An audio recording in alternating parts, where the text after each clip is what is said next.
C'est devenu un lieu commun de parler de la qualité de l'eau. Pourtant, le métier de sourcier est en passe de disparaître. Chercher de l'eau, ce don hier au centre de la vie des villages, a aujourd'hui disparu. Et pourtant, à Bains-sur-Oust, nous avons rencontré Raymond Gascard. Raymond, vous êtes connu dans la région de Redon comme à la fois sourcier et puisatier. Oui. Est-ce que vous pouvez nous dire un peu comment que ça s'est passé? Comment vous avez découvert, vous, un jour, que vous aviez la capacité de détecter l'eau du sous-sol? C'est à l'école. Le professeur de sourcier. Et puis, il emmenait ses élèves de temps en temps, quand il y avait des choses à chercher dans la région. Et le jeudi, ben, on prenait le vélo, on prenait avec lui, faire la tournée. Vous aviez quel âge, là? J'avais 9 ans. 9 ans. Et comment c'est devenu votre métier un jour? Comment est devenu mon métier? Oui, parce qu'on vous connaît comme puisatier et sourcier, donc c'est devenu un métier. Oui, parce que oui. vous Alors l'avez là, c'est bien par la guerre. Bien plus tard, donc. Oui. Quel âge aviez-vous? Vous aviez un autre métier? J'avais 19 ans, quand j'ai commencé. Parce qu'à 19 ans, mon frère, qui est 6 ans derrière moi, alors il est rentré à la maison, madame, comme c'était une petite ferme, on ne pouvait pas tous rester là. Il m'a maintenant, toi, tu vas commencer, même moi, je vais chercher du travail. Ben oui, tout du travail pendant la guerre, pas question. Alors je suis parti. Comme puisatier, alors? Comme puisatier, oui. Oui, oui. Le puisatier, normalement, ça consiste en quoi, un puisatier? Ben, ça consiste à creuser. À creuser? À creuser un peu, oui. Voilà. D'accord. Le buser. Oui, oui. D'accord. Mais vous êtes aussi sourcier? Ah ben là, après, en travaillant justement avec ce entrepreneur-là, quand on commençait le puits, alors je cherchais moi-même. Et c'est là-dessus, en travaillant, que je suis, comment dire,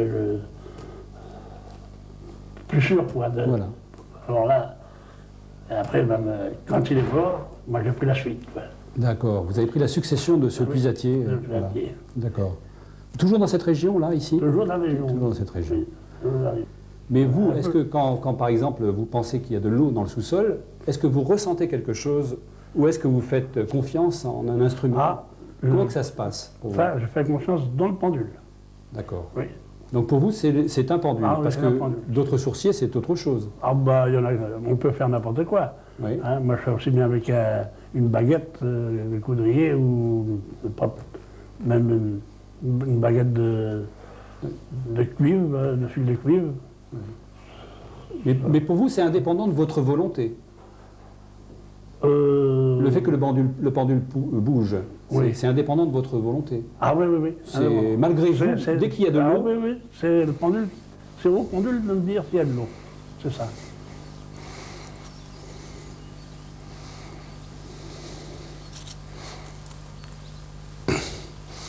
Raymond, ici, on est dans votre fief, on est à Bains-sur-Oust, et donc vous connaissez bien le terrain et l'état des sources, en fait. Hein. Ah oui, bien sûr. Donc, quand on est arrivé ici, vous saviez déjà à l'avance, quasiment, que le fil d'eau était dans ce sens-là. Ouais, oui. Mais quand vous arrivez sur un terrain que vous ne connaissez pas, Ben, j'opère de la même façon. Premièrement, j'ai mis en antenne pour me dire s'il y en a une pas trop loin. Si je sens trop loin, mais j'approche du terrain en question. Et quand j'arrive sur ce point-là, ben, je chalonne. Je passe les chalons de façon de trouver la direction. Si c'est à gauche ou à droite, ou à l'est ou à l'ouest. mais ensuite, pour trouver les rives, vous allez marcher perpendiculairement au fil d'eau. Après. Hein? C'est-à-dire c'est le pendule même qui nous donne la direction. En arrivant sur le centre, sur la bordure, le pendule donne la direction.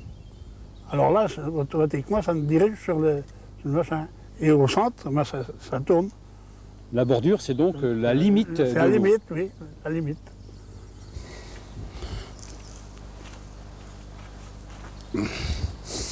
Alors ça me donne la direction, cette ligne. Alors maintenant, Donc ça veut dire qu'il y a de l'eau qui il y a de l'eau qui passe dans dans ce ce sens-là. Oui. dans le sens perpendiculaire à ces axes. Et si on veut creuser un puits, alors maintenant il faut déterminer à la personne de dire ça m'intéresse ici, il me passe plus loin au En bord. fonction de la situation du terrain ou de la construction qu'il doit avoir. D'accord. Alors là, autrement, ben alors, on va directement sur le centre pour donner la profondeur et l'emplacement exact l'emplacement du puits.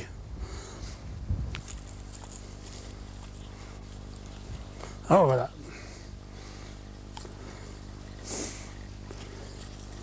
À peu près ça.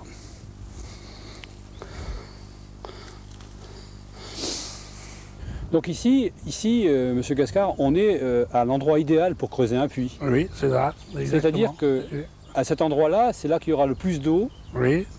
Et aussi peut-être le moins profond, le moins difficile à trouver. La profondeur, c'est exactement pareil. Mais alors, il peut y avoir plus de débit à cet endroit. Plus de débit à cet endroit-là. De l'autre côté, ben, c'était la rive gauche et la rive droite. Alors dans le centre, il y a toujours des chances d'avoir plus de flotte, plus profond même aussi. Parce que des fois, toujours c'est plus profond. Donc plus de quantité d'eau captée. Oui.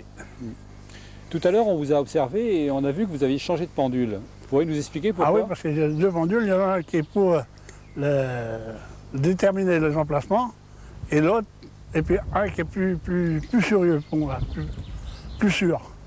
Au niveau de la profondeur, vous avez des méthodes, parce que je vous ai vu déambuler avec un pendule et également des pièces. Ah oui. Je prends des pièces de 5 francs, des vieilles pièces de 5 francs en alu, parce que c'est pas lourd, et puis ça tient mieux sur la main. Mais autrement, on peut prendre des cailloux, ou ce qu'on veut. Hein. Vous pouvez expliquer comment vous faites Alors pour la profondeur, après, je prends des pièces de 5 francs, que je mets sur la main, et quand j'en prends un paquet, je ne connais pas le nombre, s'il s'arrête, comme ça, alors, bon, il y en a trop.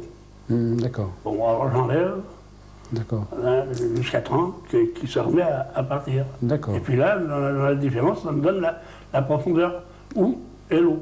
D'accord. Hein. Et puis je le remets dessus, jusqu'à 30, que ça s'arrête, pour savoir la différence entre le point du fond de la source et le niveau de l'eau à l'heure actuelle. D'accord. À l'heure actuelle, parce que ça varie avec bien sûr. Le temps. Quoi. Est-ce que vous pensez à quelque chose quand vous êtes en train de faire ça? Ou est-ce que vous observez simplement le pendule? Non, c'est le pendule. Et vous observez. Est-ce que vous pensez à quelque chose quand même? Vous avez l'esprit vide à ce moment-là? Ah oui, il faut avoir l'esprit vide. Oui. Vous pensez à l'eau ou vous pensez à rien? Ah, je pense à l'eau. Donc c'est pas si vite que ça. Ah oui, il faut penser à l'eau.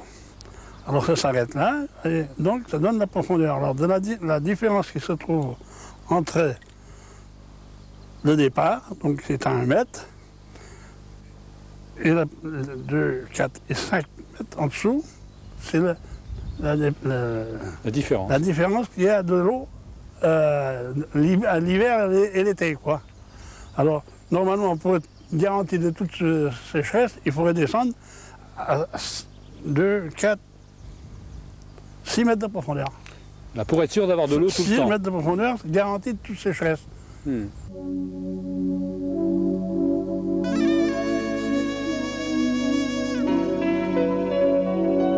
L'eau est un besoin vital. Or, sa qualité se dégrade et les réserves souterraines sont de plus en plus atteintes par des pollutions urbaines, industrielles et agricoles. L'agriculture et l'élevage intensif sont devenus les premiers pollueurs. Aujourd'hui, la contamination par les nitrates concerne les 2/3 du territoire national.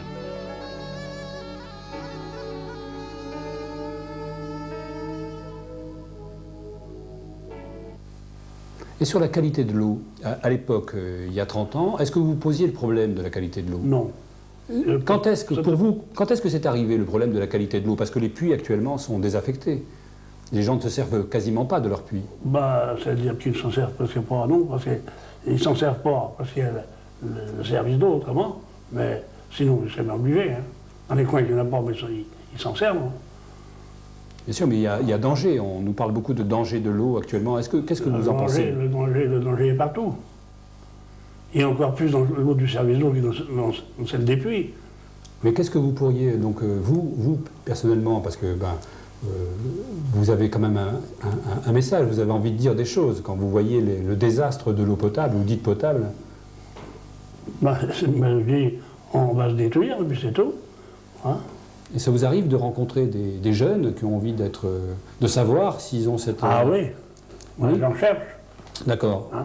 Moi, je serais très content de voir quelqu'un qui voudrait vraiment s'en occuper. Oui.